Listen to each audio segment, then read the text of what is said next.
सहारनपुर में 7 विधानसभा क्षेत्र है और एक सहारनपुर पीसी जो लोकसभा क्षेत्र है, आंशिक कैराना है। दोनों में 2708 मतदेय स्थल हैं। जहाँ तक मतदाताओं का सवाल है तो 25,97,593 और व्यवस्था की जहाँ तक प्रश्न है, जैसा कि मैंने बताया, हम लोग मतदान कराने के लिए पूर्ण रूप से तैयार हैं। हमारी समस्त व्यवस्थाएं लगातार जो माननीय भारत निर्वाचन आयोग के निर्देश हैं उनके क्रम में क्रमवार जो चरणवार है वो हमारी तैयारी पूर्ण है। वोटर अपने किस तरह से अपने वोट को जान सकता है कि कहाँ पर है? कोई इसके लिए ऐप यूज किया गया है और इसके अलावा कोई अगर कोड ऑफ कंडक्ट होता है उसके लिए भी क्या है? देखिए, बहुत अच्छा प्रश्न आपका है। मेरा पुनः आपके माध्यम से अनुरोध है कि वोटर हेल्पलाइन के माध्यम से कोई भी मतदाता अपना फोटो पहचान पत्र का नंबर अंकित करते हुए वह अपने बूथ और मतदाता सूची में क्रमांक को जान सकता है। दूसरा, इस बार माननीय भारत निर्वाचन आयोग ने तकनीकी प्रयोग को और बढ़ाया है, जिसमें एक्सपेंडिचर सीजर मॉनिटरिंग सिस्टम, जिसमें किसी भी प्रकार के मूवमेंट को एक तकनीकी रूप से उसको चेक करने की व्यवस्था दी गई है, जिसके अंतर्गत फ्लाइंग स्क्वाड्स और ये सब उसमें करेंगे। मॉडल कोड ऑफ कंडक्ट के वायलेशन के लिए सी विजिल एक ऐप है, जिसके माध्यम से 100 मिनट के प्रोटोकॉल में आप कोई भी अगर शिकायत करता है उसको गंभीरतापूर्वक उसका निस्तारण किया जाएगा। और उसमें तकनीकी रूप से यह भी व्यवस्था है कि किसने कितना डिले किया, इसलिए वो उस प्रोटोकॉल का पालन कराएगा।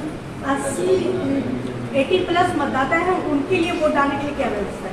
उनके लिए 2 प्रकार की व्यवस्था है। एक तो वो बूथ पर डाल सकते हैं, दूसरा उनसे सहमति ली जाएगी।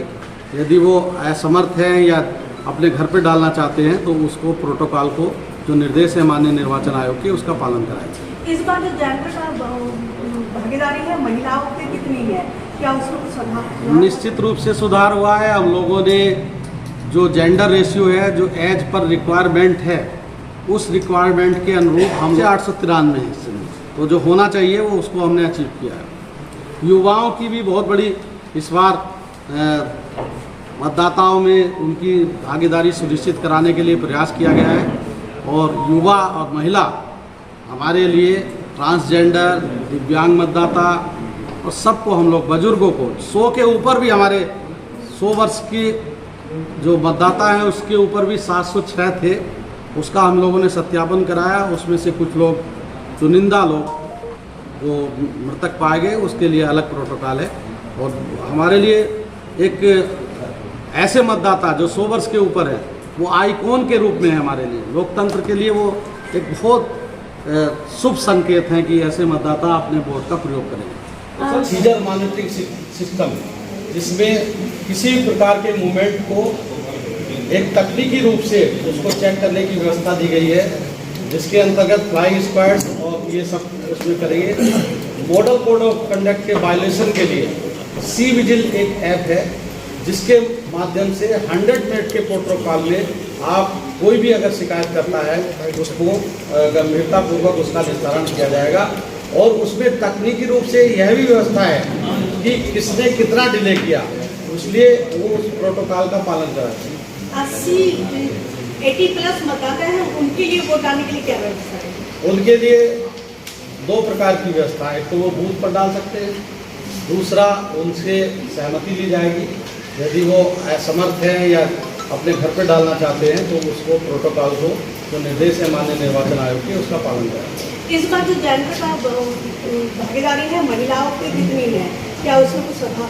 निश्चित रूप से सुधार हुआ है। हम लोगों ने जो जेंडर रेशियो है, जो एज पर रिक्वायरमेंट है, उस रिक्वायरमेंट के अनुरूप हम लोग 83 से 893 है, तो जो होना चाहिए वो उसको हमने अचीव किया। युवाओं की भी बहुत बड़ी इस बार मतदाताओं में उनकी भागीदारी सुनिश्चित कराने के लिए प्रयास किया गया है। और युवा और महिला हमारे लिए, ट्रांसजेंडर, दिव्यांग मतदाता और सबको, हम लोग बुजुर्गों को 100 के ऊपर भी, हमारे 100 वर्ष के जो मतदाता हैं उसके ऊपर भी 706 थे, उसका हम लोगों ने सत्यापन कराया। उसमें से कुछ लोग चुनिंदा लोग जो मृतक पाए गए उसके लिए अलग प्रोटोकॉल है। और हमारे लिए एक ऐसे मतदाता जो 100 वर्ष के ऊपर है वो आइकॉन के रूप में है हमारे लिए। लोकतंत्र के लिए वो एक बहुत शुभ संकेत है कि ऐसे मतदाता अपने वोट का प्रयोग करें। तो सर ये जो वोटर लिस्ट जो आपने दिया, नंबर ऑफ वोटर्स दिए हैं इसमें, ये 1 जनवरी 2024 तक के हैं। ये कब तक के हैं? ये लेटेस्ट है। अभी जो लोग 18 साल की उम्र पूरी करने जा रहे हैं अप्रैल तक, जब हमारे यहाँ वोटिंग होगी, क्या उनको भी शामिल किया जाएगा? देखिए, ये प्रथम चरण में हमारा क्या फाइनल हो गई है? सुन लीजिए, प्रथम चरण में हमारा मतदान है। लास्ट डेट ऑफ नॉमिनेशन तक मतदाता सूची में परिवर्तन हो सकता है। वो प्रक्रिया हो गई है, चूँकि अनाउंसमेंट हो गया है, अनाउंसमेंट हो गया इलेक्शन का, इसलिए जो 10 दिन की अवधि में हमारे फार्म आए वही प्रोसीड होंगे। अच्छा सर, क्या कितना वोट परसेंट लेकर चल रहा है प्रशासन, कितना पोल कर हो पाएगा? देखिए, इसको निर्धारित नहीं किया जा सकता, लेकिन हम लोग का जो आंकड़े हैं 75% के आसपास हम लोग प्राप्त किए हैं, तो उसमें बढ़ोतरी होगी और आशातीत बढ़ोतरी की हम लोग संभावना रखते हैं। इसके खिलाफ कार्रवाई होगी। मैं पुनः एक बार आपसे बताना चाह रहा हूँ, कोई भी मॉडल कोड ऑफ कंडक्ट का वायलेशन करेगा, वो किसी भी स्तर का वो होगा, उस पर कार्रवाई होगी। कोई भी फेक न्यूज़ फैलाएगा, सोशल मीडिया में इधर उधर की बात करेगा, उसको ट्रैक हम लोग करेंगे, उस पर कार्रवाई करेंगे। इसलिए सबसे अनुरोध है कि इस पर गंभीरता से सख्त होता है। सर, मीडिया की एंट्री है वो कहाँ तक रहेगी? क्योंकि पिछली बार जब मतगणना हो रही थी तो जिला सूचना अधिकारी ये जब समय आएगा उसको तब बताएंगे। उसमें भी उनका कार्ड छीन लिया था पुलिस वालों ने। मतगणना जब ईवीएम को लेकर जो परेशानी आती है, मतगणना रिजर्व में रखी जाएंगी और क्या व्यवस्था रहेगी? मतदान थी क्योंकि पिछली बार ईवीएम को लेकर क्या व्यवस्था रहेगी? जो अधिकतर परेशानी की बात आती है, ईवीएम चल नहीं रही है। बहुत अच्छा प्रश्न आपने दिया है। ईवीएम का प्रोटोकॉल माननीय भारत निर्वाचन आयोग ने दिया है। इसके लिए सबसे अधिक आवश्यक है और इसका अनुपालन हम लोग सुनिश्चित करा रहे हैं। ईवीएम की एफएलसी में जो मशीन ओके हैं उसकी सूचना हम लोगों ने सभी राजनीतिक दलों को दी। ईवीएम का फर्स्ट रैंडमाइजेशन परसों होगा ना, परसों होगा 11 बजे। रैंडमाइजेशन में जो हमारा मशीनें सही पाई जाएंगी उसकी सूचना हम संबंधित राजनीतिक दलों को देंगे। जब ईवीएम का सेकंड रैंडमाइजेशन होगा उसमें बैलेट तैयारी की जाएगी तो उसकी सूचना हम देंगे। दूसरा, ट्रेनिंग की, अवेयरनेस की और रिजर्व की मशीनें ओल्ड ईवीएम से दूर रखी जाएगी। उसका स्ट्रॉन्ग रूम अलग होगा। उसका पोल के दिन अगर ईवीएम खराब होती है तो उसके लिए क्या व्यवस्था है? पोल के दिन अगर ईवीएम खराब होगी तो हमारे पास मास्टर ट्रेनर हैं जो समय से उसको बदलाएंगे। क्या ईवीएम मशीनें ले जाने के लिए जीपीएस का इस्तेमाल किया जाएगा। साहब, जो आप पेड न्यूज खबरों के लिए कमेटी बनाते हैं, पत्रकार भी उसमें रहते हैं, उसमें साहब ऐसे पत्रकारों को रखो ना, खबर लिखना जानते हो? ये किसी की योग्यता पर मैं प्रश्न नहीं कर सकता। आप लिखवाओ में हमने तो ये कह रहा था, बदलते इस बार बदलते रहनी चाहिए। चैनल वैसे भी आपकी जो स्थायी समिति है उसमें बदलते रहते हैं।